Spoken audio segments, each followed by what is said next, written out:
السلام علیکم ورحمۃ اللہ وبرکاتہ۔ امید کرتا ہوں آپ سب حضرات خیریت سے ہوں گے۔ اللہ تعالیٰ آپ کو خیر و عافیت سے رکھے اور دونوں جہانوں میں خوشی نصیب فرمائے۔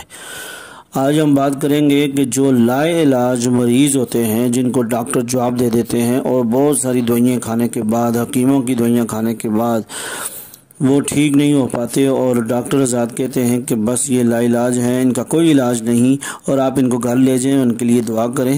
تو ایسے معاملات میں، ایسے وقت میں آپ کو وظیفہ بتاؤں گا، اور قرآنی وظیفہ ہے اور مجرب وظیفہ ہے۔ کافی حضرات اس عمل سے ٹھیک ہوئے ہیں اور اللہ کے فضل و کرم سے اللہ نے ان کو شفا عطا فرمائی ہے، اور جو نا امید ہو جاتے ہیں کہ اب تو میری بیماری کا کوئی علاج ہی نہیں ہے، کیونکہ اللہ نے، آپ صلی اللہ علیہ وسلم نے فرمایا کہ اللہ نے کوئی بھی بیماری ایسی نہیں نکالی جس کا کوئی علاج نہ ہو۔ یہ حدیث شریف ہے، حدیث کا مفہوم ہے۔ تو جب آپ سرکار صلی اللہ علیہ وسلم نے یہ ارشاد فرما دیا کہ کوئی بیماری اللہ نے ایسی نہیں نکالی جس کا کوئی علاج نہ ہو سوائے موت کے، اگر موت ہے تو اس کا کوئی علاج نہیں، باقی ساری بیماریوں کا علاج ہے، تو پھر ہمیں نا امید نہیں ہونا چاہیے۔ اللہ نے یہ کلام ہمارے لیے شفا بنا کے بھیجا ہے، ہم اس سے اپنا علاج اپنا علاج کریں۔ اور یہ قرآن بڑی برکت والا ہے، ایک ایک لفظ پر 10 نیکیاں ملتی ہیں، 10 درجے بلند ہوتے ہیں۔ تو یہ اللہ نے اس انسان کے لیے جو ہے شفا بنا کر بھیجا ہے۔ تو وہ عمل بہت آسان عمل ہے۔ اکثر لوگ بیچارے پریشان ہوتے ہیں اور بہت جگہ جگہ پہ جا کے بڑے بڑے مشکل عمل کرتے ہیں، تو وہ عمل ان سے نہیں ہو پاتے۔ تو اس لیے بہت آسان عمل آپ کریں، اس سے اللہ کے فضل و کرم سے لا علاج مریض ٹھیک ہو جائیں گے۔ تو وہ عمل یہ ہے، بہت آسان عمل ہے۔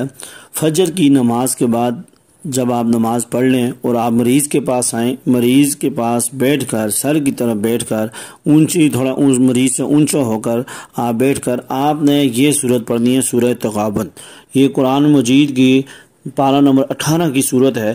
تو آپ نے اس کو روزانہ 3 بار نہیں پڑھ سکتے تو ایک بار لازمی پڑھیں، ایک بار لازمی پڑھیں، اور ایک بار لازمی پڑھ کے اس مریض پہ بھی پھونکیں، اور پانی کی بوتل رکھ لیں اور پانی والی بوتل پہ بھی پھونک کے اس کا پانی آپ پلاتے رہیں، اور اس کے علاوہ وہ پانی ہاتھوں میں ڈال کر ان کے چہرے پر، ان کے سر پر بھی مل لیں، وہ پانی لگا لیں۔ وہ سورت قرآن کی سورت تغابن ہے، اور ہر فرض نماز، ہر فجر کی نماز کے بعد مریض کے پاس بیٹھ کر 3 بار یا 1 بار، 3 بار کر لیں تو بہتر ہے، نہیں تو 1 بار لازمی ہے۔ تو یہ سورت آپ پڑھیں، یسبح للہ ما فی السماوات و ما فی الارض لہ الملک و لہ الحمد وہو علی کل شیء قدیر هو الذی خلقکم فمنکم کافر ومنکم مومن۔ یہ آپ نے پڑھنی ہے اینڈ تک، آخر تک پڑھ کر پانی والی بوتل پہ پھونکیں اور اس پانی کو پلائیں، پانی کم ہو جائے اور ڈالیں۔ یہ 41 دن تک آپ یہ عمل کریں، اللہ کے فضل و کرم سے جو بھی لا علاج بیماری ہے اللہ کے فضل و کرم سے ختم ہو جائے گی۔ اللہ تعالی ہمیں عمل کرنے کی توفیق نصیب فرمائے اور ہر طرح کی لا علاج بیماریوں سے ہمیں محفوظ فرمائے۔ آمین والحمد للہ رب العالمین۔ جو اس چینل پہ نئے آئے ہیں وہ نیچے بٹن دبا کر اس چینل کو سبسکرائب کریں اور ساتھ بیل آئیکن کو بھی پریس کر لیں تاکہ ہماری تازہ ویڈیو آپ تک پہنچ سکے اور آپ ہماری خصوصی دعاؤں میں شامل ہو سکیں۔